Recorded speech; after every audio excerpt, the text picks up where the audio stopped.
What if a single Bible verse can unlock the path to superhuman abilities? Sounds impossible, right? Well, that's exactly what happened to me. Here's how the Bible led me to gain superhuman Iceman abilities with Wim Hof. As a kid, I loved any video game that allowed me to play with superpowers. Mario gave me the ability to fly and shoot fire out of my hands, Sonic gave me super speed, and Zelda let me turn back time. Maybe you did this too, but I also loved watching anything that had ordinary people getting extraordinary abilities. For example, there used to be this incredible TV show called Heroes. I don't know if you ever saw it, but it's where ordinary people would get these extraordinary abilities. Some people could heal very quickly, some people could fly, some people could move things with their mind, some could copy other people's abilities. It was incredible, but my biggest childhood influence was definitely Dragon Ball Z. I'd be lying if I told you I never tried going Super Saiyan in my backyard, believing that with just enough yelling and tensing my muscles, I'd unlock a hidden power and start flying around shooting balls of energy out of my hands. Obviously, it never worked, but that feeling of wanting to do something special was always with me. Fast forward to college, I got really into the party scene with my friends. They loved having Party Justin around, and for the first time, I felt special. But I also felt very, very empty.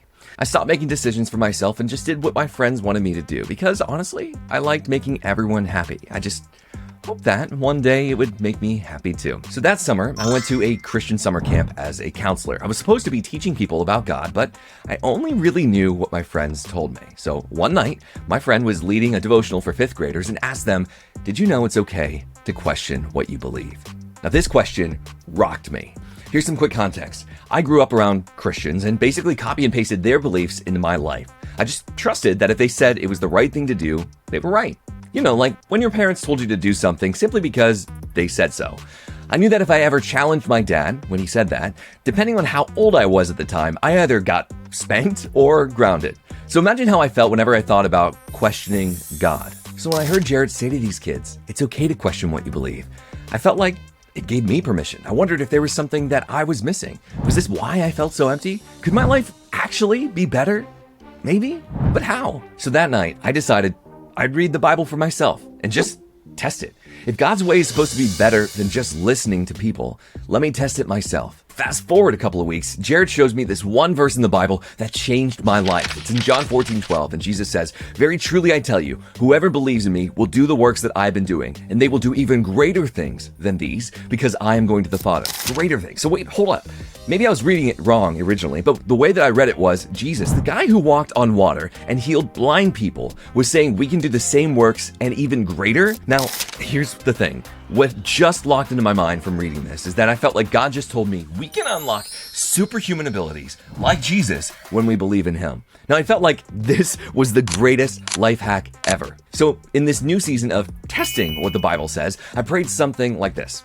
Okay, God, I believe in Jesus. Now give me an opportunity to follow you and show me how to do the greater things, whatever that is. And well, I didn't have to wait long.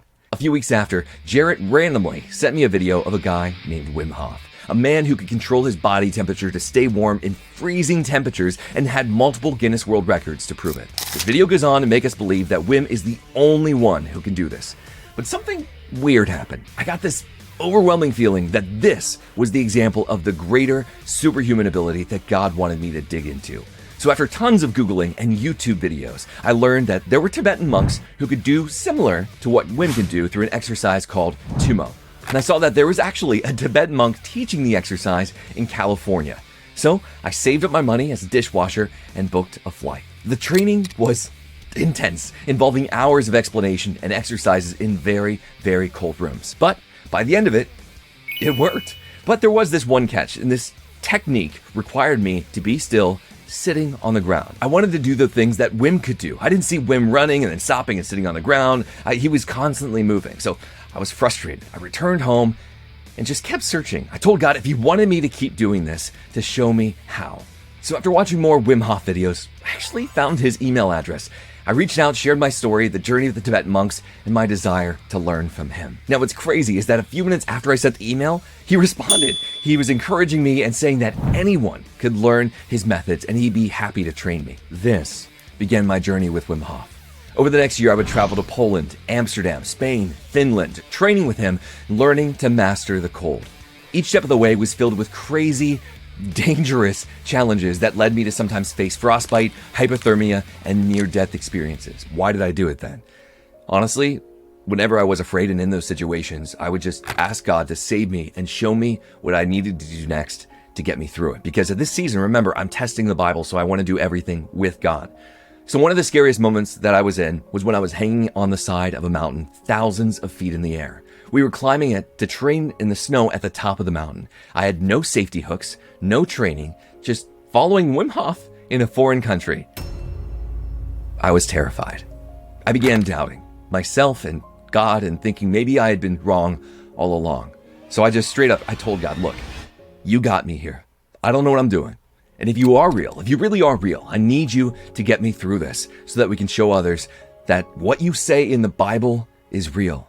Please, just get me through this. Now, I didn't get an audible response. I didn't hear something, but I did feel in that moment peace and a reminder to keep breathing and moving forward. So that's what I did. I prayed every step of the way for the rest of that mountain climb. And obviously, I didn't die. So finally, after over a year of training with Wim, he was ready to test me to prove to the world that training your body to stay warm in extremely freezing cold temperatures was possible for anyone. So for the final chapter of our time together, we went to the Arctic Circle. It was the place where I first saw him running in that video that Jarrett sent me. It was when I originally got that overwhelming feeling that this would be the opportunity to see God do a greater thing through me. So as I ran 5 kilometers barefoot through the snow in only shorts, I felt so much peace and joy. Sure, I met Wim Hof and gained a superhuman ability to stay warm in frigid, freezing cold temperatures. But through testing the Bible verse of John 14:12, I realized that God was the only one who could help me achieve the impossible every step of the way, in every area of my life. Very truly, I tell you, whoever believes in me will do the works I have been doing, and they will do even greater things than these, because I am going to the Father. Now I have one question for you. What greater thing has God been calling you to do? Let me know. I want to hear it. Simply hit subscribe and leave us a comment or a review. We'd love to be able to hear from you as you practice your passion. See you soon.